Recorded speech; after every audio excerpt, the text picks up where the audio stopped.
The winner is Divya. இந்த பாராட்டுக்கெல்லாம் காரணம் நான் இல்ல, இவர்.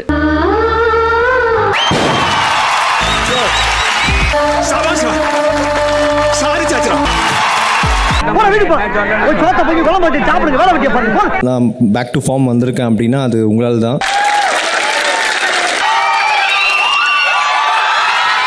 அப்ப விட்ட ஹக் இப்ப கொடுக்கிறேன்.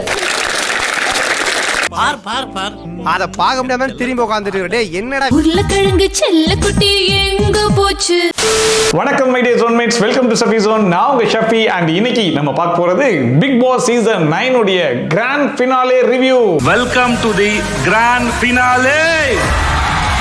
சண்டே எபிசோட்ஸ் வழக்கம் போல விஜய் சேதுபதி என்ட்ரியோட தான் இன்னைக்கு எபிசோடே வந்து ஸ்டார்ட் ஆச்சு.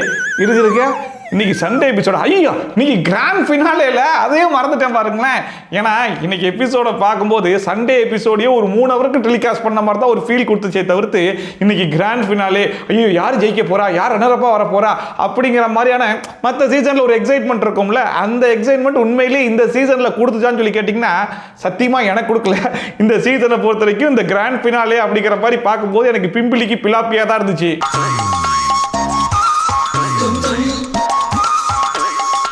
ஏன்னா இந்த சீசன்ல யாரு டைட்டில் வின் பண்ணுவா அப்படிங்கிற மாதிரி நம்மலாம் எதிர்பார்த்துட்டு இருந்தோமா, அந்த மனுஷன் பொட்டி எடுத்துட்டு வெளியே வந்து உட்கார்ந்துருக்காப்புல.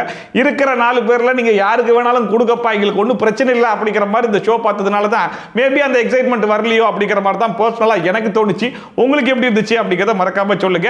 அண்ட் அது மட்டும் இல்லாம நம்ம ஆல்ரெடி சொல்லியிருந்தோம் விஜய் சேதுபதியை பாருங்களேன் அடுத்த வருஷம் சந்திக்கிறேன்ற மாதிரி சொல்றாப்புல. அடுத்த சீசன் தான் சொல்லணும், ஏன்னா அக்டோபர்லயே அடுத்த சீசன் ஸ்டார்ட் ஆயிருமே அப்படிங்கிற மாதிரி யாரு கலாய்ச்சா, வேற யாரும் கிடையாது, நான் தான் கலாய்ச்சிருந்தேன். ஆனா நேற்று எபிசோட் பாத்தீங்க அப்படின்னா நானே வந்துட்டு அடுத்த வருஷம் பார்ப்போம் அப்படிங்கிற மாதிரி பேசி வச்சிருக்கேன். நீங்க சும்மா விடுவீங்களா? கமெண்ட் செக்ஷன்ல பூந்துல ஆடிட்டீங்கல்ல. நடந்து போச்சு, என்ன பண்றது? அண்ட் அகைன் இன்னைக்குமே விஜய் சேதுபதி அவர் பேசும்போது இன்னைக்கு இந்த கிராண்ட் ஃபினாலே முடிஞ்சிச்சு அப்படின்னா உங்க எல்லாருமே நான் வந்து இந்த பிக் பாஸ் ஷோல அடுத்த வருஷம் தான் மீட் பண்ணுவேன் அப்படிங்கிற மாதிரி சொல்லும்போது மறுபடியும் எனக்கு சிரிப்பு தான் வந்துச்சு. ஆனா இந்த வாட்டி நமக்கு தவறுமா விட மாட்டேன். பிக் பாஸ் ஷோ மட்டும்தான், பிக் பாஸ் ரிவ்யூ மட்டும்தான் பார்ப்பேன் அப்படின்னு சொல்லக்கூடிய ஆடியன்ஸுக்கு நான் இப்ப சொல்றேன், நம்ம அடுத்த சீசன்ல சந்திப்போம். அதாவது வரக்கூடிய அக்டோபர்லயே சந்திச்சிருவோம். எப்படி பிக் பாஸ் சீசன் 9 கிராண்ட் ஃபினாலேக்கு வந்துட்டோம். இதோட நான் உங்க எல்லாரையும் அடுத்த வருஷம் தான் சந்திக்க போறேன். அண்ட் இந்த பிக் பாஸ் ஷோவை பொறுத்த வரைக்கும் ஒவ்வொருத்தருக்கும் ஒவ்வொரு விதமான ஃபீலிங் வந்து கொடுக்கும். ஏன்னா ஒரு சில பேர்லாம் வந்து 1 எபிசோட் மட்டும் பார்த்துட்டு போவாங்க. ஒரு சில பேர் பாத்தீங்க அப்படின்னா 24 நேரம் லைவ் வரைக்கும் உட்கார்ந்து பார்த்துட்டு இருப்பாங்க. இதுக்கப்புறம் அவங்களுக்குலாம் வந்து காலைல முடிச்சதுக்கு அப்புறம் ஐயோ லைவ் இல்லையா, கை கால் ஓட மாட்டுது, சாப்பாடு இறக்க மாட்டுது, தூக்கம் வர மாட்டுது, பாத்ரூம் போக மாட்டுது, குளிக்க முடியலையா அப்படிங்கிற மாதிரி 1008 பிரச்சனைகள் வருவதற்கான வாய்ப்புகள் இருக்கலாம் இல்லையா. அந்த மாதிரி ஆடியன்ஸ் எல்லாத்துக்குமே விஜய் சேதுபதி என்ன சொன்னார்னா, இந்த 3 மாசம் அப்படிங்கிறது ஒரு திருவிழா மாதிரி. திருவிழா முடிய போற நேரத்துல ஒரு சோகம் வரும் பாத்தீங்களா, அப்படிப்பட்ட சோகம் தான் அவருக்கே வந்திருக்கான். சின்ன வயசுல ஊர்ல இந்த திருவிழா இதெல்லாம் முடியும் போதுல அது எனக்கே ஒரு மாதிரி இருக்கும். ஒரு விஷயம் மட்டும் சொல்லி ஆகணுங்க, இந்த சீசனுடைய கண்டஸ்டன்ஸ் இருக்காங்க பாத்தீங்களா, அவங்க எல்லாம் அவங்களுடைய 100% உழைப்ப போட்டுருக்காங்களா இல்லையா அப்படிங்கிறது தெரியல. ஆனா இந்த சீசனுக்கு பின்னாடி ஒர்க் பண்ண இந்த back end team, technical team இருக்காங்க பாத்தீங்களா, அவங்க உண்மையிலேயே 100% இல்ல 200% ஒர்க்கை வந்து காமிச்சிருக்காங்க அப்படிங்கிறதுல எந்த விதமான மாற்று கருத்துமே கிடையாது. ஏன்னா ஒவ்வொருத்தருக்கும் போடப்பட்ட பயண வீடியோல அவங்க பெருசா பண்ணிருக்காங்களான்னு தெரியல, பட் அதோட எடிட் இருக்கு பாத்தீங்களா, அது உண்மையிலேயே பிரமாதமா இருந்துச்சு. அதை நம்ம நேத்து எபிசோட்லயே கூட மென்ஷன் பண்ணியிருந்தோம். இன்னைக்கு கூட பாத்தீங்கன்னா இந்த கண்டஸ்டன்ஸ் உடைய என்ட்ரி அப்படிங்கிற மாதிரி ஒரு ஷாட் ஒன்று வச்சிருந்தாங்க. உண்மையிலேயே அதுவுமே பிரமாதமா இருந்துச்சு. ஒன்ஸ் இந்த சீசனுடைய கண்டஸ்டன்ஸ்லாம் இன்வைட் பண்ணி முடிச்சதுக்கு அப்புறமா ஸ்பெஷலா ஒருத்தர் இன்வைட் பண்ண போறோம் அப்படிங்கிற மாதிரி விஜய் சேதுபதி சொன்னாப்ல. அது யாரு அப்படிங்கிற மாதிரி பார்த்துக்கிட்டு இருந்தா வேற யாரு, ரெட் கார்டு வாங்கி வெளியே போன கமருதீன் தான் மறுபடியும் வந்திருந்தாப்ல. ஆக்சுவலா ரெட் கார்டு வாங்கிட்டு வெளியே போனதுக்கு அப்புறமா எக்கச்சக்கமான விஷயங்கள் வந்து பேசப்பட்டுச்சு. இதுக்கப்புறம் கமருதீன் வந்து செலிப்ரேஷன் ரவுண்டுக்காக மறுபடியும் வீட்டுக்குள்ள வர முடியாது, ஃபினாலே அன்னைக்கு வர முடியாது, அதுக்கப்புறம் கொண்டாட்டம்னு ஒன்று வைப்பாங்க இல்லையா, அதுல வர முடியாது. ஏன் விஜய் டிவியில் நடிக்கக்கூடிய சீரியல் இருந்து கூட பேன் பண்ணிடுவாங்க, படத்துல இருந்து கூட பேன் பண்ணிடுவாங்க, கேரியரே க்ளோஸ், பேமெண்ட் கொடுக்க மாட்டாங்க, எதுவும் கொடுக்க மாட்டாங்க, எல்லாம் போச்சு, எல்லாம் மண்ணா போச்சு அப்படிங்கிற மாதிரி அவன் வாய்க்கு வந்த மாதிரி எல்லாத்தையும் பேசிட்டு இருந்தானுங்க. ஏன்னா இதுக்கு முன்னாடி பாத்தீங்க அப்படின்னா பிரதீப் ஆண்டனி அப்படிங்கிற ஒரு மனுஷன் வந்து ரெட் கார்டு வாங்கிட்டு வெளியே போயிருப்பாப்ல. அந்த மனுஷன் பாத்தீங்க அப்படின்னா அதுக்கப்புறமா செலிப்ரேஷன் ரவுண்ட்ல உள்ள வரல, ஃபினாலே அலைக்கு வரல, கொண்டாட்டமுக்கு வரல, சோ எதுலயுமே வரல. அப்படிங்கும்போது ஓகே ரெட் கார்டு வாங்கினவங்க வரமாட்டாங்க அப்படிங்கிற மாதிரி தான் எல்லாருமே நினைச்சிட்டு இருந்தோம். பட் முன்னாடி பாத்தீங்க அப்படின்னா மகத்னு ஒருத்தர் வந்து ரெட் கார்டு வாங்கிட்டு வெளியே போயிருந்தாப்ல. பட் அந்த மனுஷன் பாத்தீங்கன்னா ஃபினாலே அலைக்கு வந்திருந்தாப்ல. சோ அந்த மாதிரி தான் கமருதீனுமே கூப்பிட்டுருக்காங்களோ மாதிரி தோணுச்சு. இன்னொரு பக்கம் கமருதீன் வந்து விஜய் டிவி ப்ராடக்ட் அப்படிங்கிறதுனால எப்படி விட்டு கொடுக்க முடியும் அப்படிங்கிறதுக்காகவும் கூப்பிட்டுருக்கலாமோ அப்படிங்கிற மாதிரியும் தோணுச்சு. இந்த சீசன் தான் ஒரு பக்கம் குழப்பமா இருக்குன்னு சொல்லி பார்த்தா இன்னொரு பக்கம் மக்களையுமே புரிஞ்சிக்க முடியலடா, ஒரே குழப்பமா இருக்கேடான்ற மாதிரி தான் இருந்துச்சு. ஏன்னா அந்த கார் இன்சிடென்ட்க்கு அப்புறமா இவங்க 2 பேருக்கு ரெட் கார்டு கொடுக்க மாட்டாங்களா அப்படிங்கிற மாதிரி 50 பேரும் பேசினாங்க. சோசியல் மீடியாவே தத்தளிச்சிச்சு. அதுக்கப்புறமா சரி ரைட் 2 பேருக்கு ரெட் கார்டு கொடுத்த உடனே அங்கேயே 50 பேரும் செலிப்ரேட் பண்ணானுங்க, விசில் அடிச்சானுங்க, டான்ஸ் ஆடினானுங்க, என்னென்னமோ பண்ணானுங்க. சரி ரைட் அப்படிங்கிற மாதிரி முடிஞ்சிருச்சு. வெளியே போனதுக்கு அப்புறம் பார்த்தா justice for Kamaruddin, justice for பார்வதின்னு பேசிட்டு இருக்காங்க. டேய் யாரா நீங்க ரெட் கார்டு கொடுக்க மாட்டீங்களான்னு சொல்லி கேட்டீங்க, ரெட் கார்டு கொடுத்ததுக்கு அப்புறம் செலிப்ரேட் பண்றீங்க, அவங்க வெளியே போனதுக்கு அப்புறம் ஜஸ்டிஸ் ஃபார் பார்வதிக்கு இருக்கீங்க, ஜஸ்டிஸ் ஃபார் கமருதீன் இருக்கீங்க. அதுக்கப்புறம் பாத்தீங்கன்னா கமருதீனுக்கு ஃபேன்ஸ் மீட்லாம் வச்சிட்டு இருந்தாங்க.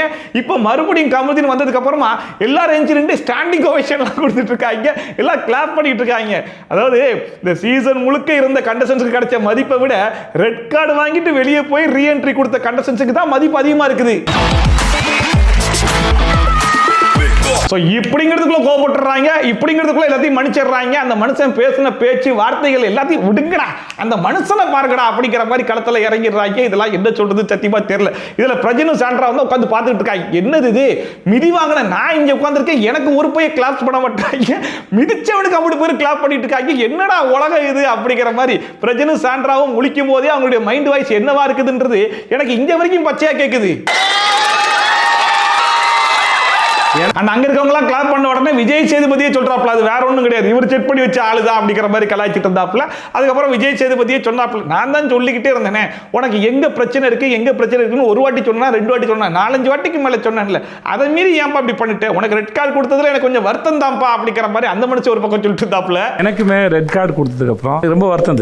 சரி ஓகே, கமருதீனை கூப்பிட்டீங்க, அடுத்த பார்வதி தானே இன்வைட் பண்ணுங்க அப்படிங்கிற மாதிரி நம்ம காத்துக்கிட்டு இருந்தா, இல்ல நாங்க பார்வதியும் கூப்பிட்டோம், பட் வந்து அவங்க ரொம்ப பிஸி ஸ்கெடியூல்ல இருக்கிறதுனால எவ்வளவு வற்புறுத்தி கூப்பிட்டு பார்த்தா அவங்களால வர முடியாம போயிடுச்சு அப்படிங்கிற மாதிரிலாம் சொல்லிட்டு இருந்தாப்ல. ஆனா அந்த பிஸி ஸ்கெடியூல்லாம் கேன்சல் பண்ணிட்டு கடைசியா வந்து ஜாயின் பண்ணிட்டாங்க, அது வேற கதை. அண்ட் அதுக்கப்புறமா கமருதீன் பாத்தீங்கன்னா மைக்கை வாங்கிக்கிட்டு என்ன வந்து உங்க வீட்டு பிள்ளையா நினைச்சு நீங்க இவ்வளவு சப்போர்ட் பண்ணீங்க பாத்தீங்களா, அதனால தான் என்னால இவ்வளவு சீக்கிரம் கம்பேக்லாம் கொடுக்க முடிஞ்சு அப்படிங்கிற மாதிரி சொல்லிட்டு இருந்தாப்ல. அதுக்கு ஆடியன்ஸ் சூப்பர் சூப்பர் அப்படி சொல்லு, நீ தான் எங்க வீட்டு பிள்ளை அப்படிங்கிற மாதிரி கத்திட்டு இருக்காங்க. அதை பார்க்கும்போது எனக்கு சிரிக்கிறதா அழுகுறதான்னு ஒண்ணுமே தெரியல. அதாவது கமருதீன் பேசின பேச்சுக்கும் அந்த மனுஷன் பண்ண வேலைக்கும் ரெட் கார்டு கொடுக்கும் போதெல்லாம் வந்து பயங்கரமா செலிப்ரேட் பண்ணீங்க. சரி ஓகே, தப்பு பண்றது மனிதனுடைய இயல்பு தான், அது வந்து தப்புன்னு சொல்லல. அந்த மனுஷன் வந்து ரெட் கார்டு வாங்கிட்டு வெளியே போயிட்டாப்ல, அந்த மனுஷனுக்கு ஒரு கரியர் இருக்கு, அந்த மனுஷனுக்கு ஒரு லைஃப் இருக்கு, அதனால மறுபடியும் இன்வைட் பண்றாங்க, எல்லாம் ஓகே. பட் ஏன்டா அது வெளியே போகும்போதும் செலிப்ரேட் பண்றீங்க, மறுபடியும் ரிட்டர்ன் வரும்போதும் செலிப்ரேட் பண்றீங்க, அதுதான் எனக்கு ஒண்ணுமே புரியலன்ற மாதிரி தான் இருந்துச்சு. நம்மள கூட விட்டுலாம், சாண்ட்ராவுடைய மைண்ட் வாய்ஸ் என்னவா திரும்ப இருக்குது, என்னடா இது, மிதி வாங்கின நான் உங்க வீட்டு பிள்ளை இல்ல, மிதிச்சவன் உங்க வீட்டு பிள்ளையா, மிதி வாங்கின எனக்கு ஓட்ட போட்டு டைட்டில் வாங்கி கொடுப்பீங்கன்னு சொல்லி பார்த்தா அந்த மனுஷனுக்கு 50 பேரும் கிளாப் பண்ணிட்டு இருக்கீங்களா, எனக்கு ஒண்ணுமே புரிய மாட்டேதேடா அப்படிங்கிற மாதிரி முழிச்சுக்கிட்டு இருந்தாங்க. ஒருவேளை இந்நேரம் மட்டும் சாண்ட்ராவும் பிரஜனும் வீட்டுக்குள்ள இருந்திருந்தாங்கன்னா இந்த எபிசோடு முடிஞ்சதுக்கு அப்புறம் 2 மணி நேரம் கேமரா முன்னாடி போயிட்டு புலம்பி இருப்பாங்க. நான் பேக் டு ஃபார்ம் வந்திருக்கேன் அப்படின்னா அது உங்களால் தான். அதுக்கப்புறமா விஜய் சேதுபதி சரி ஓகேப்பா எல்லா கண்டஸ்டன்ஸோட நீயும் போய் உட்காந்துக்கோ அப்படிங்கிற மாதிரி சொன்ன உடனே அந்த மனுஷன் அப்படியே நடந்து போறாப்புல நேராவே சாண்ட்ரா உட்காந்துருக்காங்க. நான் பயந்துட்டேன், ஐயோ பேனிக் அட்டாக் கிட்டாக்கு வந்துட்டு குடுகுடுன்னு ஓடி போய் சந்து பொந்துல போய் ஒளிஞ்சுக்கிட்டாங்கன்னா என்ன ஆகுறது ஏதாகிறதுன்ற மாதிரி பார்த்துக்கிட்டு இருக்கும் போது இப்போ அந்த மாதிரி பேனிக் அட்டாக் எதுவும் வரல. எவ்வளவுதான் பயம் இருந்தாலுமே அது எல்லாத்தையும் உள்ளுக்குள்ள வச்சு அடக்கிக்கிறாங்களே தவிர்த்து வெளியே காட்டிக்கல.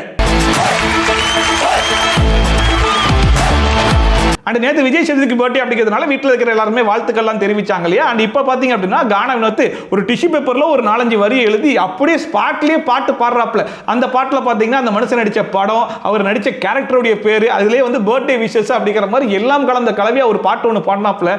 உண்மையிலேயே கானா வினோத்லாம் வந்து செம்ம டேலண்டட் தான்.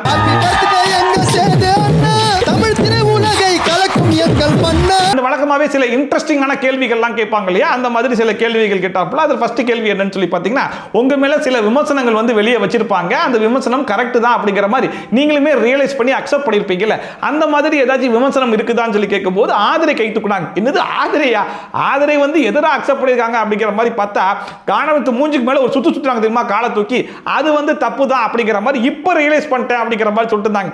ஃபர்ஸ்ட் டைம் எவிக்ட் ஆகி வெளியே வரும்போது எதுவும் தப்பு கிடையாது, எல்லாமே கரெக்ட் தான், மக்கள் தான் தப்பு, மக்கள் தான் தப்பா புரிஞ்சுட்டாங்க, நான் என்ன பண்றது, நான் சும்மா தான் பண்ணேன், அது அவங்க தப்பா புரிஞ்சுட்டாங்க அப்படிங்கிற மாதிரிலாம் பேசிட்டு இருந்தாங்க. இப்போ செகண்ட் டைம் வீட்டுக்குள்ள போய் எவிக்ட் ஆகிட்டு வெளியே வந்ததுக்கு அப்புறமா தான் ஆமா ஆமா நம்ம பண்ணது தப்பு தான் போல இருக்கு அப்படிங்கிறத அவங்களே ரியலைஸ் பண்ணிட்டாங்க. அவர் என்ன ட்ரிகர் பண்ணாரு, அந்த ட்ரிகர் ஆகி தான் நான் தூக்குனேன், இருந்தாலும் அதை நம்ம பண்ணிருக்க வேண்டாங்கிறது நான் ரியலைஸ் பண்ணேன். அந்த அடுத்த தர்பிஸ் பார்வதி கூட சேர்ந்துக்கிட்டு ஆபாச குறியீடு அப்படிங்கிற மாதிரி பேசியிருப்பார் இல்லையா, அதை வெளியே வந்து பார்த்ததுக்கு அப்புறமா நம்ம பேசுனது தப்பு தான் அப்படிங்கிற மாதிரி அந்த மனுஷன் வந்து உணர்ந்துட்டாராமா. ஃபர்ஸ்ட் டைம் நான் பண்ண தப்ப உணர்ந்திருக்கேன் அப்படின்னு வாட்டர்மெலான் வாயிலிருந்து வரும்போது நமக்கே ஆச்சரியமா தான் இருந்துச்சு. அடுத்ததா சுவிக்ஸா பாத்தீங்கன்னா இந்த பீட் பாக்ஸிங்க கொஞ்சம் ஓவரா பண்றேன்னு அவங்க சொன்னாங்க. அப்ப தெரியல, வெளியே வந்து ஷோ பார்க்கும்போது தான் எனக்கே தெரிஞ்சிச்சு கொஞ்சம் கம்மியா தான் பண்ணிருக்கணும் போல இருக்கு அப்படிங்கிற மாதிரி. அதை வந்து அவங்க உணர்ந்துட்டேன் அப்படிங்கிற மாதிரி சொன்னாங்க. பீட் பாக்ஸ் வந்து அதிகமா பண்ணிட்டேன்னு சொல்லி தோணுச்சு சார். சரி, ஷோ ஆரம்பிச்சு ரொம்ப நேரம் ஆச்சு. இந்த சீசனுடைய மோஸ்ட் டிசர்விங் டாப் 4 ஃபைனலிஸ்ட் அப்படின்னு சொல்லிட்டு ஒரு 4 பேரை செலக்ட் பண்ணி வச்சிருந்தீங்களே, அவங்க என்னன்னாங்க அப்படிங்கிற மாதிரி நம்ம கேட்கறதுக்கு முன்னாடியே வாங்க அவங்கள போய் பார்த்தரலாம் அப்படிங்கிற மாதிரி நேரம் உள்ள போனாப்ல. அவங்க 4 பேருமே நல்லா பக்காவா ரெடியா இருந்தாங்க. போன சீசன்லாம் பாத்தீங்கன்னா முத்துக்குமரனே கேட்டிருப்பாப்ல, இன்னைக்கு தான் ஃபினாலேவா அப்படிங்கிற மாதிரி டவுட்டா கேட்டிருப்பாப்ல. இன்னைக்கு இவங்க 4 பேர் நிக்கும் போது நமக்கு அந்த டவுட் தான் வந்துச்சு, இன்னைக்கு தான் உண்மையிலேயே ஃபினாலேவா அப்படிங்கிற மாதிரி. அந்த ஆல்ரெடி இந்த சீசன்ல திவ்யாக்கு வந்து பயங்கரமான பிஆர் ஒர்க்லாம் வெளியே போயிட்டு இருக்குது. இவ்வளோ ஓட்டு வருது அப்படின்னா அது முழுக்க பிஆர் மட்டும்தான். உங்களுக்கு இவ்வளோ ஆதரவு இருக்குன்னா அதுவுமே பிஆர் ஒர்க் தான் அப்படிங்கிற மாதிரி ஒரு பேச்சு போயிட்டு இருந்துச்சு. அதை கன்ஃபார்ம் பண்ற மாதிரி அவருடைய பிரதர் வேற வீட்டுக்குள்ள வந்து உன் ஃப்ரெண்டு 200% கன்ஃபார்ம் அப்படின்னு மட்டும் சொன்னா நீ புரிஞ்சுப்பன்னு சொன்னாரு அப்படிங்கிற மாதிரி அந்த வார்த்தையை வேற வந்து சொல்லிட்டு போனாரா. அது இன்னுமே டவுட் அதிகமாக்கி விட்டுருச்சு. இன்னைக்கு கூட பாத்தீங்க அப்படின்னா ஆடியன்ஸ் சைடுல மொத்தமாவே வந்து திவ்யாவுடைய ஃபேன்ஸை மட்டும் இறக்கி உட்கார வச்சிட்டாங்களா இல்ல என்ன ஏதுங்கிறது தெரியல. விஜய் சேதுபதி ஒரு கேள்வி கேட்கிறாப்ல, அந்த கேள்விக்கு பதில் சொல்றதுக்காக சபரி நின்று பேசுறாப்ல, விக்ரம் நின்று பேசுறாரு. அங்க இருந்து ஒரு சத்தம் வரல. அரோரா எஞ்சி நிக்கும் போது கூட ஒரு 4 பேர் தட்டாங்க. ஆனா திவ்யா எஞ்சி நின்று பேச ஆரம்பிக்கும் போது திவ்யாவை பேச விடாம ஒரு 10 நிமிஷத்துக்கு கிளாப் பண்ணிட்டு இருக்காங்க.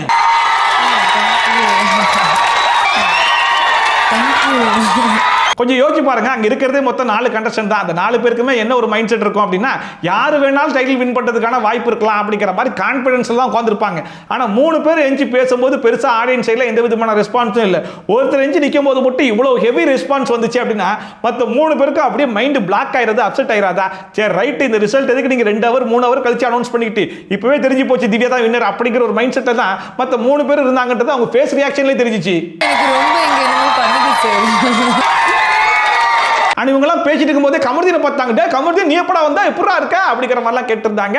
நல்லா இருக்கேன், நீங்க எப்படி இருக்கீங்க அப்படிங்கிற மாதிரி அந்த மனுஷன் கேட்டிருக்கும் போது அரோரா பாத்தீங்கன்னா மிஸ் யூ கமர்தீன் அப்படிங்கிற மாதிரி போட்டு பார்த்தாங்க. அந்த மனுஷன் மிஸ் யூ டூமா அப்படிங்கிற மாதிரி சொல்லுவாருன்னு எக்ஸ்பெக்ட் பண்ணிருப்பாங்க போல இருக்கு. ஆனா அந்த மனுஷன் சரி ஓகே அப்படிங்கிற மாதிரி அசால்ட்டா கடந்து விட்டாப்ல. Miss you Kamardeen. அந்த ஒவ்வொரு சீசன்லயுமே கடைசியில மிரரை பார்த்து பேச விடுவாங்க இல்லையா, அந்த மாதிரி இந்த வாட்டியுமே 4 ஃபைனலிஸ்ட் மிரரை பார்த்து நீங்களே பேசிக்கோங்க அப்படிங்கிற மாதிரி தன்னால புலம்ப விட்டாங்க. அவங்க எல்லாரும் பேசி முடிச்சதுக்கு அப்புறமா விஜய் சேதுபதி நேரா வீட்டுக்குள்ளேயே வந்தாப்ல. வந்து சில கேள்விகள்லாம் கேட்பார் இல்லையா, அந்த மாதிரி கேள்விகள்லாம் கேட்டு பேசி முடிச்சதுக்கு அப்புறமா அந்த இவங்களுடைய மெமரிஸ் இருக்கும் பாத்தீங்களா, அதை வந்து ஒரு செட்டு மாதிரி போட்டு ஒரு கண்ணாடி டப்பாக்குள்ள வச்சு பிரசன்ட் பண்ணாங்க. அதை வந்து எல்லாருமே சுத்தி பார்த்துட்டு இருக்கும்போது விஜய் சேதுபதி என்ன சொன்னார்னா, இதுக்கப்புறம் ஒரு எவிக்ஷன் இருக்கும், அந்த எவிக்ஷனை முடிச்சதுக்கு அப்புறமா அவங்க எல்லாருமே நான் ஸ்டேஜில் மீட் பண்றேன் அப்படிங்கிற மாதிரி சொல்லிட்டு அந்த மனுஷன் வெளியே கிளம்பிட்டாப்ல. அதுக்கப்புறமா எவிக்ஷனை எப்படி பண்ண போறாங்க அப்படின்னு சொல்லி பார்த்தா ஆக்டிவிட்டி ரூம்ல நிறைய gift boxesலாம் வச்சிருந்தாங்க. எல்லாருமே போயிட்டு gift boxesலாம் ஓபன் பண்ணணுமா, அதுக்குள்ள எவிக்ஷன் கார்டு இருக்குமா, அந்த எவிக்ஷன் கார்டை ஓபன் பண்ணி பார்த்தா அதுல யாரு பேர் இருக்கோ அவங்க தான் எவிக்டட் அப்படிங்கிற மாதிரி சொன்னாங்க. சோ திவ்யா கிட்ட தான் அந்த கார்டு வந்து மாட்டுச்சு. அந்த கார்டுக்குள்ள யார் இருந்துச்சுன்னு சொல்லி பார்த்தீங்கன்னா அரோரா பேர் இருந்துச்சு. நான் அப்படியே ஷாக் ஆயிட்டேன்.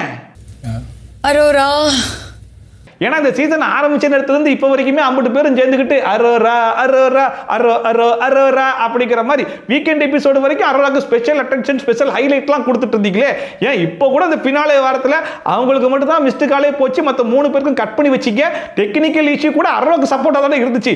அதெல்லாம் மீறி எப்படி இவங்க எவிக்ட் ஆனாங்க அப்படிங்கிறத நினைக்கும் போது ரொம்ப ஆச்சரியமா தான் இருக்குது. நான் என்ன நினைச்சிட்டு இருந்தேன்னா the title winner is Arora அப்படிங்கிற மாதிரிலாம் கை தூக்குவீங்க, நாங்களாம் பயங்கரமா கிளாப் பண்ணுவோம், இந்த சீசன் கிடைச்ச பயங்கரமான ஜஸ்டிஃபிகேஷனா இருக்கும் அப்படிங்கிற மாதிரிலாம் ஹெவியா எதிர்பார்த்துட்டு இருந்தா எங்களை இப்படி ஏமாத்திட்டீங்களே. It's you baby. வெயிட் பண்ணு. அந்த அரோராவுடைய எவிக்ஷனை பார்த்து மற்றவங்கலாம் பெருசா ஷாக் ஆனாங்களா இல்லையான்னு தெரியல. அரோரா தான் பயங்கரமா ஷாக் ஆனாங்க. என்னடா சொல்றீங்க, அப்ப நான் டைட்டில் வின்னர் இல்லையா, என்ன நம்ம வச்சு ஏமாத்திட்டீங்களா, என்ன நம்ம வச்சு மோசம் போட்டீங்களா அப்படிங்கிற மாதிரி தான் ஒரு ரியாக்ஷனே வந்து கொடுத்துட்டு இருந்தாங்க. அதுக்கப்புறமா வெளியே கிளம்புறதுக்கு முன்னாடி கூட பிக் பாஸ் கிட்ட ரொம்ப உரிமையா, அது உங்களுடைய நேரம் முடிந்து விட்டது, நீங்க வீட்டை விட்டு வெளியே வரலாம் அப்படின்னு மட்டும் சொல்லிடாதீங்க பிக் பாஸ், அதுக்கு ஏதாச்சும் வேற வார்த்தைகள் போடுக்கல அப்படிங்கிற மாதிரி சொன்ன உடனே ஏன் அரோராவே கேட்டாங்க சும்மா விடுவானா அப்படின்னு சொல்லிட்டு இப்ப பார் அப்படின்ற மாதிரி உங்களுடைய நேரம் வெளி உலகத்தில் ஆரம்பித்து விட்டது, எப்படி இப்ப வரையா சொல்லி கேட்ட உடனே வரேன் பிக் பாஸ் அப்படிங்கிற மாதிரி கிளம்பி நேரம் ஸ்டேஜுக்கு வந்துட்டாங்க. இந்த வீட்டுக்கு வெளியே உங்கள் நேரம் இப்போது தொடங்குகிறது. அந்த அறா ஸ்டேஜுக்கு வந்த உடனே எப்படி இருந்துச்சு அப்படிங்கிற மாதிரி கேட்ட உடனே அவங்களே ரொம்ப ஓப்பனாக சொல்கிறாங்க, இந்த வீட்டிலேயே ஜாலியாக இருந்த ஒரே ஒரு ஆள் நான் மட்டும்தான் அப்படிங்கிற மாதிரி சொல்லிட்டு கூடவே டாப் 3 வரைக்கும் வருவேன்ற மாதிரி எதிர்பார்த்தேன், பட் இட்ஸ் ஓகே அப்படிங்கிற மாதிரி சொன்ன உடனே விஜய் சேதுபதியை பாருங்க, நான் உன்னுடைய எவிக்ஷனை பார்த்து நானே பயங்கரமாக ஷாக் ஆகிட்டேன் அப்படிங்கிற மாதிரி சொல்லிட்டு இருந்தாப்ல. ஆக்சுவலாக கரெக்ட் தான், நம்ம எல்லாரும் ஷாக் ஆகிறது கூட முக்கியம் கிடையாது, யார் ஷாக் ஆகணுமோ அவர் தானே முக்கியமாக ஷாக் ஆகணும், அவர் கரெக்டாக ஷாக் ஆகிருக்காருன்ற மாதிரி தான் இருந்துச்சு. டாப் 3க்கு வருவேன்னு எதிர்பார்த்தேன், நானே எதிர்பார்க்கல, எனக்குமே பெரிய ஷாக்கு. அதுக்கப்புறமா பாருங்க, இந்த சீசனுடைய டிராஃபியை இன்ட்ரோடியூஸ் பண்ண போறோம் அப்படிங்கிற மாதிரி பயங்கரமான ஹைப்லாம் கொடுத்து அந்த திரையை ஓபன் பண்றாங்க. நம்ம விக்கல்ஸ் விக்ரம், ஓ தான் டிராஃபியா அப்படிங்கிற மாதிரி ஒரு ரியாக்ஷன் கொடுத்துருந்தாப்ல. அதை பார்க்கும்போது எனக்கெல்லாம் சிரிப்பு தாங்கல. ஏன்னா இதுக்கு முன்னாடி வரைக்கும் கூட ஓரளவுக்கு எல்லாருமே கான்பிடண்டா இருந்தாங்க, அந்த டிராஃபி எல்லாருக்கும் கிடைக்கிறதுக்கு வாய்ப்பு இருக்கு அப்படின்னு சொல்லிட்டு. ஆனா எப்ப வந்து திவ்யாக்கு மட்டும் ஸ்பெஷலா ஒரு பயங்கரமான கிளாப்ஸ் வந்துச்சோ அப்பவே 50 பேர் உடஞ்சு போயிட்டாங்க. சரி ரைட், டிராஃபி திவ்யாக்கு தான் முடிவாயிடுச்சு, நம்ம இதுக்கு ஓவரா எக்ஸைட் ஆயிட்டு அப்படிங்கிற மாதிரி எல்லாருமே நார்மலா தான் ரியாக்ஷன் கொடுத்துட்டு இருந்தாங்க. திவ்யா மட்டும் தான் ஓஹோ ஆஹா ஓஹோ அப்படிங்கிறதே ஒரு 400 வாட்டி சொல்லிட்டு இருந்தாங்க. ஒவ்வொரு சீசன்லயுமே ஃபைனலிஸ்ட் அப்படிங்கிற மாதிரி சில பேர் வராங்க இல்லையா, அவங்களுக்கு வந்து ஃபினாலே அன்னைக்கு கொடுக்கக்கூடிய மிகப்பெரிய பனிஷ்மெண்டா என்ன இருக்குன்னு சொல்லி பாத்தீங்கன்னா, அன்னைக்கு முழுக்க அவங்க பாட்டு புலம்பிக்கிட்டே இருக்கணும். இதுக்கு முன்னாடி தான் கண்ணாடியை பார்த்து புலம்புக அப்படிங்கிற மாதிரி விட்டாங்கல்ல, இப்போ டைட்டில் கொண்டு வந்திருக்கோம், டைட்டில் பார்த்து கொஞ்ச நேரம் புலம்புக அப்படிங்கிற மாதிரி 4 பேரையும் புலம்பு விட்டாங்க. அதுக்கப்புறம் பாத்தீங்கன்னா விஜய் சேதுபதி ஸ்டேஜில் கண்டஸ்டன்ஸ் கிட்ட உங்களுக்கு ஏதாச்சும் கேள்வி இருந்தா கேளுங்க அப்படிங்கிற மாதிரி கேட்ட உடனே தர்பீஸை பாருங்க, உங்க மேல தேவையில்லாத விமர்சனங்கள்லாம் வைக்கிறாங்கன்னா அதை பார்க்கும்போது உங்களுக்கு எப்படி ஃபீல் ஆகுது அப்படிங்கிற மாதிரி கேட்கும்போது விஜய் சேதுபதி சொல்றாப்ல, அதாவது விமர்சனங்கள் அதுவும் முழுக்க முழுக்க தப்பா புரிஞ்சுக்கிட்டு விமர்சனம் பண்றாங்க பாத்தீங்களா, அவங்களுக்குலாம் நம்ம எக்ஸ்பிரஷன் கொடுக்கறதே வேஸ்ட், அதெல்லாம் பேசுறதே வேஸ்ட் ஆஃப் டைம் அப்படிங்கிற மாதிரிலாம் சொல்லிட்டு இருந்தாப்ல. அதை பார்க்கும்போது எனக்குலாம் சிரிப்பு தாங்கல. அந்த மனுஷன் வந்து சோசியல் மீடியால ரொம்ப ஆக்டிவா இருக்கக்கூடிய ஒரு மனுஷன் தான் அப்படிங்கிறது எல்லாருக்குமே தெரிஞ்ச விஷயம் தான். அவர் வந்து நிறைய பேரோட ரிவ்யூஸ்லாம் பார்க்கத்தான் செய்யறாரு அப்படிங்கிற விஷயமும் அரசல் பொறுத்து நம்ம கேட்கத்தான் செஞ்சிருக்கோம். பட் இப்போ அவர் சொல்றது வந்து எந்த ரிவ்யூவை பார்த்தாரு, யாரை பத்தி பேசுறாரு அப்படிங்கிறது சத்தியமா தெரியவே இல்லை. ஒருவேளை உங்களுக்கு தெரிஞ்சிச்சுன்னா அதை மறக்காம கமெண்ட் செக்ஷன்ல போட்டு விடுங்க. முக்கியமா முழுக்க தவறா புரிஞ்சு விமர்சனம் பண்ணிட்டு போயிட்டு விளக்கம் கொடுத்து பிரயோஜனம் இல்லை சார். அந்த அமித்லாம் பாத்தீங்கன்னா ரொம்ப பாவம், அந்த மனுஷன் கிடைச்ச கேப்டன்சி அந்த வாரம் முழுக்க முடிஞ்ச அளவுக்கு சிறப்பா பண்ணிருப்பாப்ல. இன்னும் சொல்லணும்னா மத்தவங்களை கம்பேர் பண்ணும்போது இந்த மனுஷன் கொஞ்சம் பெட்டராவே பண்ணிருப்பாப்ல. ஆனாலும் வீக்கெண்ட் எபிசோட்ல சம்மந்தமே இல்லாம அந்த மனுஷனை போட்டு அடி அடின்னு அடிச்சு நவுத்திருப்பார் இல்லையா, அதுக்காகவே இந்த கேள்வியை கேட்டாரோன்ற மாதிரி தான் இருந்துச்சு. நீங்க ஷோ பாப்பீங்களானா அப்படிங்கிற மாதிரி கேட்டாப்ல. பார்க்காம நான் பார்ப்பேன், பார்த்துட்டு தான் வருவேன், அப்பதானே கேள்விகள்லாம் கேட்க முடியும் அப்படிங்கிற மாதிரி சொல்லிருந்தாப்ல. ஆனா நீங்க கேட்கிற கேள்விகளும் நீங்க போட்டு அடிக்கூடிய ஆட்களையும் பார்க்கும்போது நீங்க ஷோ பார்த்த மாதிரி ஃபீலே இல்லையே அப்படிங்கிற மாதிரி தான் அமித் இந்த கேள்வியே கேட்டவரோன்ற மாதிரி தான் இருந்துச்சு. ஷோ பார்த்துருவேன், ஏன்னா அப்பனா தான் இங்க பேசிட்டு இருக்கும்போது நடுவில் கேள்வி கேட்க எனக்கு வசதியா இருக்கும். அந்த கமர்தீன்லாம் அந்த ரெட் கார்டை வாங்கிட்டு வீட்டை விட்டு வெளியே போறதுக்கு முன்னாடி வினோத் ஒன்று சொல்லியிருப்பாப்ல, இந்த பார்வதி கூட மட்டும் சேராத, தேவையில்லாத சவகாசம், வெளியே போன உடனே கட் பண்ணி விட்டுரு அப்படின்னு சொல்லிட்டு. ஆனாலும் அந்த மனுஷன் திருந்தல போல இருக்கு. இப்போ கூட பார்வதிக்காக ஒரு கேள்வி, பார்வதியை பத்தி சில வார்த்தைகள் சொல்லுங்களே அப்படிங்கிற மாதிரி கேட்ட உடனே விஜய் சேதுபதி நல்ல பிரில்லியன்டான பொண்ணு தான், நல்ல மூளைலாம் இருக்குது, கரெக்டான இடத்துல இன்வெஸ்ட் பண்ணா கொஞ்சம் நல்லா இருக்கும் அப்படிங்கிற மாதிரி ஒரு சின்ன அட்வைஸ் போட்டு விட்டாப்ல. நான் பாருகிட்ட ஒரு வேண்டுகோள் மட்டும்தான், நல்ல அறிவு, அது சரியான இடத்துல இன்வெஸ்ட் பண்ணா பாரு ரொம்ப பெரிய இடத்துக்கு போவாங்க. இந்த சீசனே முடிய போது பினாலிட்டி வரைக்கும் வந்துட்டோம் அப்படிங்கிறதுனால விஜய் சேதுபதியும் பிரஜனும் வந்துட்டு மாமா மச்சான் தான் பேசிட்டாங்க. அதில் கூட பிரஜன் என்ன சொன்னார்னா, இவ்வளவு தூரம் வந்ததுக்கு அப்புறமும் நீ இவ்வளவு பெரிய ஆள் ஆனதுக்கு அப்புறமும் என்ன ஞாபகம் வச்சிருக்கல, அதுவே பெரிய விஷயம்டா அப்படிங்கிற மாதிரி சொல்லும்போது அதெல்லாம் உன்னோட சாதாரண விஷயம் தான்டா அப்படிங்கிற மாதிரி விஜய் சேதுபதி இருக்கும்னு சொல்லிட்டு இருந்தாப்ல. பட் பிரஜன் சைடுல இருந்து யோசிச்சு பார்க்கும்போது உண்மையிலேயே கொஞ்சம் கஷ்டமா தான் இருக்குது. என்னன்னு சொல்லி பார்த்தீங்கன்னா, பிரஜன் லீடா மனுஷன் வந்து சீரியல் பண்ணும்போது சப்போர்ட்டிங் கேரக்டர்ல விஜய் சேதுபதி நடிச்சிருப்பாப்ல. பட் இன்னைக்கு லைஃப் பாருங்க எப்படி மாறிடுச்சு அப்படின்னு. இவர் ஹோஸ்ட் பண்ற இவ்வளவு பெரிய ஷோல இந்த மனுஷன் கண்டஸ்டன்ட்டா வந்திருக்காப்ல. சோ விச் இஸ் ஒரு கம்பேக் கொடுக்கிறதுக்காக இந்த மனுஷன் வந்திருக்காப்ல. உண்மையிலேயே பிரஜன் வந்து கொஞ்சம் டேலண்டான ஒரு பர்சன் தான். மற்றதெல்லாம் அப்படி கழிச்சு விட்டு பார்த்தா அந்த மனுஷன் ஒரு 10 படம் சைன் பண்ணியிருக்கேன், ஓரளவுக்கு லைஃபை ஸ்டார்ட் பண்ணியிருக்கேன் அப்படிங்கிற மாதிரி சொல்றாப்ல. அவருடைய டேலண்ட்டை யூஸ் பண்ணி இந்த வாய்ப்பையும் யூஸ் பண்ணி ஒரு நல்ல இடத்துக்கு வந்தார் அப்படின்னா உண்மையிலே நல்ல விஷயம் தான். ஒரு நண்பனை தூக்கி இவ்வளவு பேசுவான்றது இது ரொம்ப சாதாரணமான விஷயம் இல்லையா. அண்ட் வழக்கமாவே இந்த சாட்டர்டே சண்டே எபிசோட ஓட்டி முடிக்கிறதுக்காக என்னென்னமோ பண்ணிட்டு இருப்பாங்க தெரியுமா, கிட்டத்தட்ட அதே ஒரு ஃபீல் தான் இன்னைக்கு ஃபினாலிட்டிலையும் கொடுத்துச்சு. திடீர்னு பாத்தீங்கன்னா மாக்கப்பா ஆனந்த கூட்டு உட்கார வச்சுட்டு ஒரு பக்கம் தீபகன் முத்துக்குமரன் ஒரு டீம் ஆமா, இன்னொரு பக்கம் ராஜ்மோகன் இருக்காரு இல்லையா, அவரும் மஞ்சரி ஒரு டீம். என்ன டாபிக் அப்படின்னு சொல்லி கேட்டீங்கன்னா, பிக் பாஸ் வீட்டுக்குள்ள நல்லவரா இருக்கலாமா கேமரா இருக்கலாமா அப்படிங்கிற மாதிரி ஒரு டாபிக்கை போட்டு 4 பேரும் பேசிட்டு இருக்காங்க. பிக் பாஸ் உள்ள இருக்க வரக்கூடிய நபர்கள் நல்லவர்களாக இருக்கணுமா, நல்லா விளையாடணுமா. அப்புறமா ஃபைனலிஸ்ட் 3 பேருக்குமே பாத்தீங்க அப்படின்னா ஒரு பெரிய பெரிய ஸ்டேஜ் ஒன்று போட்டிருந்தாங்க. எல்லாரும் ஸ்டெப்ஸ்ல ஏறி மேல இருந்து வீட்டை வந்து பார்க்குற மாதிரி ஒரு வியூ ஒன்று கிரியேட் பண்ணியிருந்தாங்க. அங்கே 3 பேரும் போய் நின்றதுக்கு அப்புறமா பிக் பாஸ் வந்து அவ்வளோதான், எல்லாம் முடிஞ்சு போச்சு, வீட்டோட லைட்லாம் ஆஃப் பண்ண போகிறோம், நீங்கள் வீட்டுக்கு பாய் சொல்லிட்டு இப்போ நீங்கள் வீட்டை விட்டு வெளியே வரலாம் அப்படிங்கிற மாதிரி சொன்ன உடனே எல்லாரும் பயங்கர எமோஷன் ஆகிட்டு வீட்டுக்கெல்லாம் பாய் சொல்லிட்டு 3 பேரும் கிளம்பி அந்த 3 பேரும் நேராக ஸ்டேஜுக்கு வர போகிறாங்க அப்படிங்கிற மாதிரி எதிர்பார்த்துட்டு இருந்தா அவங்க 3 பேர் இல்லை, புதுசாக ஒரு கெஸ்ட் வர போகிறாங்க அப்படிங்கிற மாதிரி சொன்னாங்க. அந்த கெஸ்ட் யாருன்னு சொல்லி கேட்டிங்கன்னா, இதுக்கு முன்னாடி பயங்கர பிஸி ஸ்கெடியூலில் வர முடியாதுன்னு சொன்னாங்க இல்லையா, அதே பார்வதி தான் இப்போ என்ட்ரி கொடுக்குறாங்க. Hello sir. பார்வதிக்கு பாத்தீங்கன்னா கமுதின் அளவுக்கு பயங்கரமான ரெஸ்பான்ஸ், பயங்கரமான கிளாப்ஸ்லாம் இருந்துச்சுன்னு சொல்லி கேட்டீங்கன்னா அந்த அளவுக்கு இல்ல. பட் இருந்தாலும் அதுல ஒரு 50% கிளாப்ஸ் வந்து இருக்கத்தான் செஞ்சுச்சு. அண்ட் பார்வதிலாம் பார்த்தீங்கன்னா மற்றவங்க யாரும் எனக்கு பில்டப் கொடுக்க தேவையில்லை, எனக்கு நானே பில்டப் கொடுத்துப்பேன் அப்படிங்கிற பேரில் ஐ எம் பேக் அப்படிங்கிற மாதிரி யார் பார்த்தாலுமே அதே சொல்லிட்டு இருந்தாங்க. அதுக்கப்புறமா ரோலர் கோஸ்டர் ரைடு மாதிரி தான் இருந்துச்சு. எல்லா எமோஷனையும் காட்டினேன், அதிகமாக சண்டை போட்டிருக்கேன், திட்டு வாங்கியிருக்கேன் அப்படிங்கிற மாதிரி எல்லாம் சொல்லும்போது அதெல்லாம் நாங்களே பார்த்தோமா அப்படிங்கிற மாதிரி சொல்லிட்டு கடைசியில் சாண்ட்ரா கிட்ட மன்னிப்பு கேட்கணும் அப்படிங்கிற மாதிரி சொன்னோன்னே சாண்ட்ராவே எதுன்னு வந்துட்டாங்க. சாண்ட்ரா மைக்கை வாங்கிட்டு என்ன சொல்றாங்கன்னு சொல்லி பார்த்தீங்கன்னா, அதாவது ஒரு வீக்கெண்ட் எபிசோட்ல கேட்டிருப்பாங்க, கனியும் சாண்ட்ராவும் உட்காந்துருக்கும் போது இவங்க 2 பேர்ல யார் வீட்டை விட்டு வெளியே போவாங்கன்னு சொல்லி கேட்கும்போது எல்லாருமே சாண்ட்ரா பேரை தான் சொல்லியிருப்பாங்க, பார்வதி மட்டும்தான் வந்து கனி பேரை சொல்லியிருப்பாங்க. ஸோ அதை சொல்லி முடிச்சதுக்கு அப்புறமா கனி அந்த வாரம் எவிக்ட் ஆயிருப்பாங்க. உடனே பார்வதி ஓடி போய் சாண்ட்ராவை கட்டி பிடிச்சிருப்பாங்க இல்லையா, அந்த விஷயத்தை மென்ஷன் பண்ணி நான் தனியாக இருக்கும்போது அவள் தான் வந்து கட்டி பிடிச்சா, அவள் வீட்டை விட்டு வெளியே போகிறத நான் ஏவியில் பார்த்தேன், தனியாக இருக்கும்போது அன்னைக்கு நான் கட்டி பிடிக்கணும் அப்படிங்கிற மாதிரி எனக்கு தோணுச்சு, அன்னைக்கு விட்டதை இன்னைக்கு பிடிக்கிறேன் பாருங்க அப்படிங்கிற மாதிரி பார்வதி போயிட்டு பயங்கரமான ஹக்லாம் வந்து கொடுத்துட்டு இருந்தாங்க. அதை பார்க்கும்போது என்னம்மா அன்னைக்கு பார்வதி பார்த்து ரெஸ்ட் ரூம்க்குலாம் ஓடினியம்மா, அந்த பேனிக் அட்டாக்லாம் சரியாயிடுச்சா, இப்போ நீயே ஓடி வந்து கட்டியெல்லாம் பிடிக்கிறியம்மா, அதாவது என்னமோ பண்றானுங்க என்னென்னமோ பண்றானுங்கன்ற மாதிரி தான் இருந்துச்சு. அப்போ விட்ட ஹக்கு இப்போ கொடுக்குறேன். அப்போ கூட பார்வதியை பாருங்க, நான் கொஞ்சம் கூட கெத்தெல்லாம் விட்டு கொடுக்க மாட்டேன்ல அப்படிங்கிற பேரில் அன்னைக்கு நான் அந்த வீட்டை விட்டு வெளியே போகும்போது இந்த கண்டஸ்டன்ஸ்லாம் வந்து வெளியே அனுப்புவாங்க அப்படிங்கிற மாதிரிலாம் நான் கொஞ்சம் கூட எதிர்பார்க்கவே இல்லை சார். பட் நான் வந்து நினைச்சது இந்த வீட்டை மிஸ் பண்ணுவோமே அப்படிங்கிற மாதிரி யோசிச்சுட்டு அதுக்கப்புறம் தான் சார் இந்த வீட்டை விட்டு வெளியே வந்தேன் அப்படிங்கிற மாதிரிலாம் சொன்னாங்க. ஆனால் நீங்கள் வீட்டை விட்டு வெளியே போன கொஞ்ச நேரத்திலேயே அங்கேருந்து ஒரு கல் இந்த வீட்டு மேலேயே வந்து விழுந்துச்சு, அது யார் இருந்தது? இத்தனை நாட்கள் இந்த வீட்டில் இருந்திருக்கோமே, நான் வீட்டை தான் சார் நான் வந்து பார்த்தேன். அந்த பார்வதி பேசி முடிச்சதுக்கு அப்புறமா சரி ஓகேமா போய் உட்காருமா அப்படிங்கிற மாதிரிலாம் சொல்றாப்புல. இருந்தாலும் இருக்கு சார் சில விஷயங்கள்லாம் ப்ரிப்பேர் பண்ணி கொண்டு வந்திருக்கேன் சார், அதெல்லாம் பேசாம போக முடியாது சார் அப்படிங்கிற மாதிரி அடம் பிடிக்கிறாங்க. அதாவது நிறைய விஷயங்கள் நடந்துருச்சு, அதெல்லாம் எப்படி போயிருக்குமோ அப்படிங்கிற மாதிரிலாம் நான் நினைச்சுக்கிட்டு இருந்தேன் சார். பட் அப்படின்ற மாதிரி ஆரம்பிக்கிறாங்க. சரி ஓகே அதெல்லாம் இப்போ பேச வேணாம் விடுமா சார், இருக்கு சார். அதாவது அந்த வீட்டில் 90 days இருந்திருக்கேன்னா அது வேற யாராலையும் கிடையாது சார், மக்கள் எனக்கு கொடுத்த சப்போர்ட்னால தான் சார் இந்த வீட்டிலே இருந்திருக்கேன் அப்படிங்கிற மாதிரி என்னென்னலாம் பேசணும்னு நினைச்சாங்களோ அது எல்லாத்தையும் கொண்டு வந்து பதிவு பண்ணிட்டு தான் கிளம்புவேன்னு சொல்லிட்டு அரம்பிடிச்சு பதிவு பண்ணிட்டு இப்போ போய் உட்கார்றேன் சார் அப்படிங்கிற மாதிரி நேரா கிளம்பி போய் கமருதீன் பக்கத்துலயே சீட் உட்காந்துட்டாங்க. அப்படி நிறைய தாட்ஸ் வருது சார். ஆனா வெளிய வந்ததுக்கு அப்புறமேட்டு தான் அவங்க இருக்கிறதுனால தான் நான் ஆல்ரெடி சொல்லியிருந்தேன் இல்லையா, இந்த சீசன்ல யார் நல்ல வேலை பார்க்குறாங்களோ இல்லையோ ஆனால் கேமராமேன் அவருடைய வேலையை சிறப்பாக பார்க்குறாரு அப்படின்னு சொல்லிட்டு அதை ஏன் இப்போ சொல்றேன்னு சொல்லி கேட்டிங்கன்னா, இந்த உள்ள இன்ட்ரோடியூஸ் பண்ண அதே டிராஃபியை கொண்டு வந்து வெளியும் நாங்கள் இன்ட்ரோடியூஸ் பண்றோம் அப்படிங்கிற மாதிரி டிராஃபியை காட்டும் போது அந்த டிராஃபிக் ஒரு ஜூம் வைக்கிறாப்புல, அதுக்கப்புறம் நேராக வினோத்துக்கு தான் ஒரு ஜூம் வைக்கிறாப்புல. ஸோ இந்த சீசனில் கேமராமேனே பாருங்க விஷுவல் மூலியமாகவே பல விஷயத்தை கம்யூனிகேட் பண்ணுறதுக்குலாம் ட்ரை பண்ணுறாங்க. அந்த டிராஃபிக் வந்து உன் கைக்கு வந்து சேர வேண்டியதுனா நீ அவசரப்பட்டு பொட்டி எடுத்து வந்ததுனால இவ பாரு யார் கைக்கோ போகுது அப்படிங்கிற மாதிரி மறைமுகமாக தெரிவிக்கிறார் போல இருக்கு. நல்லா இருக்கா? அப்புறமா ஒரு வழியா ஃபைனலிஸ்ட் 3 பேரையும் வந்து ஸ்டேஜுக்கு கூப்பிட்டாங்க. அவங்கலாம் வந்து பேசி முடிச்சதுக்கு அப்புறமா பாரு வந்திருக்கியா அப்படிங்கிற மாதிரி சொன்னோன்னே ஐ எம் பேக் அப்படிங்கிற மாதிரி அப்பயும் ஐ எம் பேக்னு கத்திட்டு இருக்காங்க. பாரு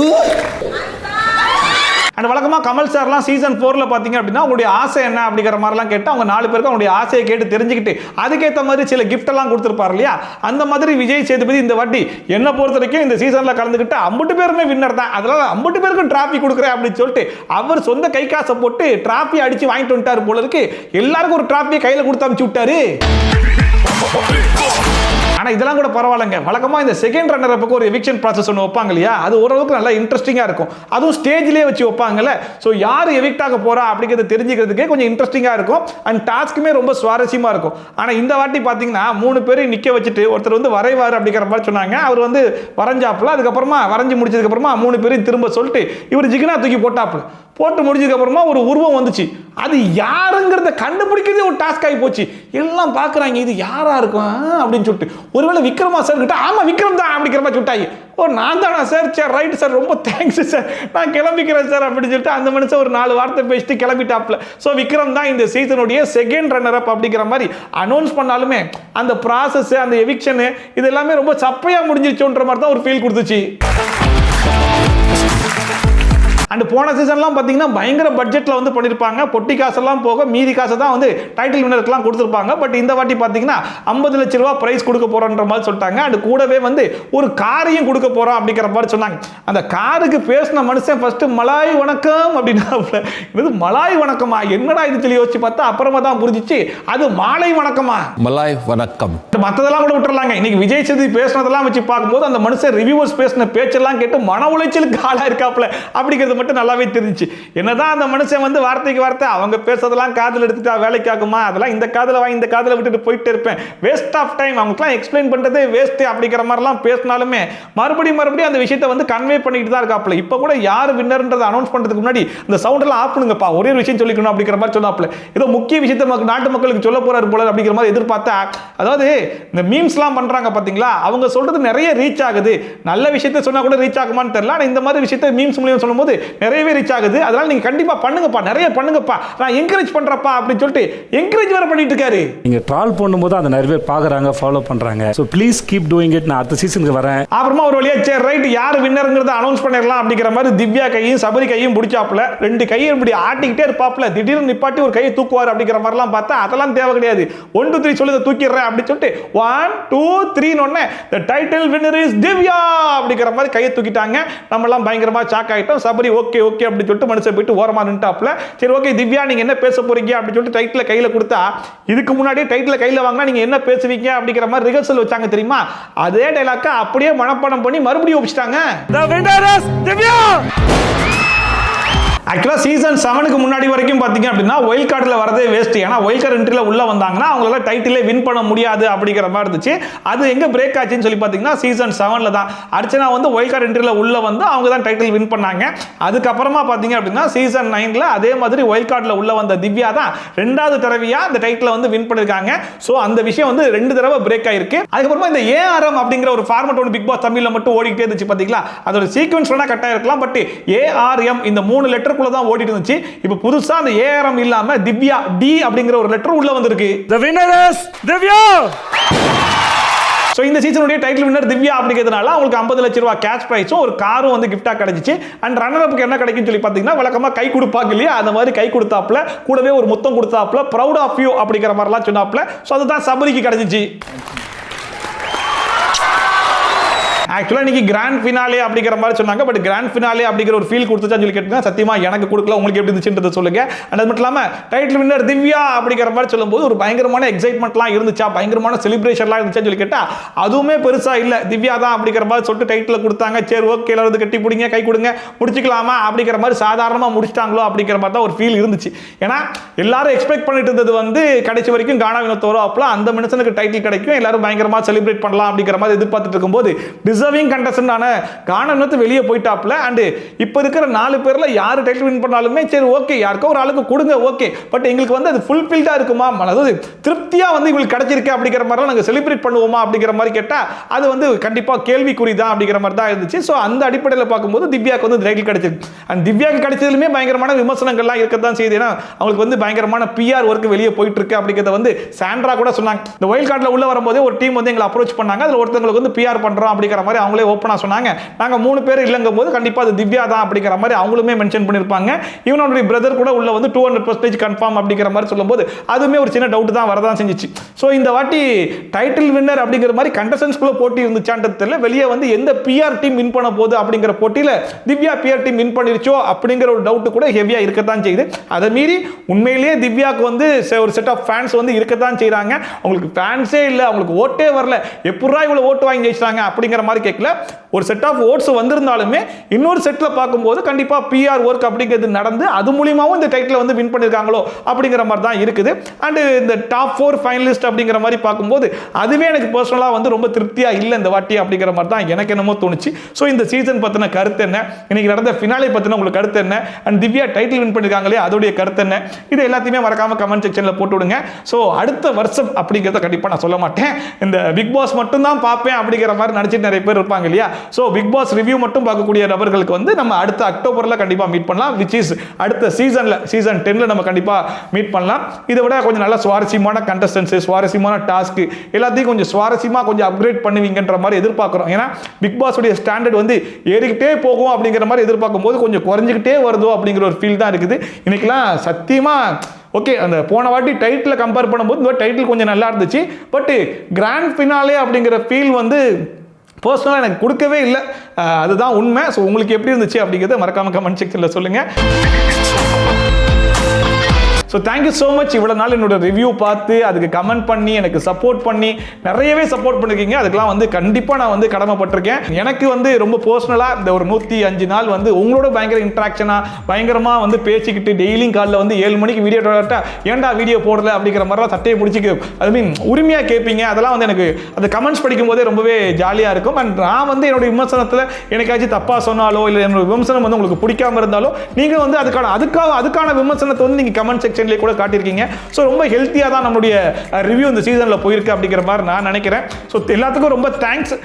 ஸோ என்னுடைய ரெகுலர் வீடியோஸ் இதுக்கப்புறம் கண்டினியூஸாக வரும். ஸோ அதுக்கு வந்து பார்க்கணும்னு நினைக்கிறவங்க கண்டினியூஸாக சப்ஸ்கிரைப் பண்ணி பாருங்க. இல்லை நான் பிக் பாஸ் ரிவ்யூ மட்டும் தான் பார்ப்பேன்றவங்க கண்டிப்பாக நம்ம இதுக்கப்புறம் அக்டோபரில் சந்திக்கலாம். ஓகேவா? So thank you so much. மீண்டும் இந்த மாதிரி சூப்பரான வீடியோட சூப்பரான ரிவ்யூட சூப்பரான ட்ரோலோட சந்திக்கலாம். Then bye from Shafi. Tata bye and take care.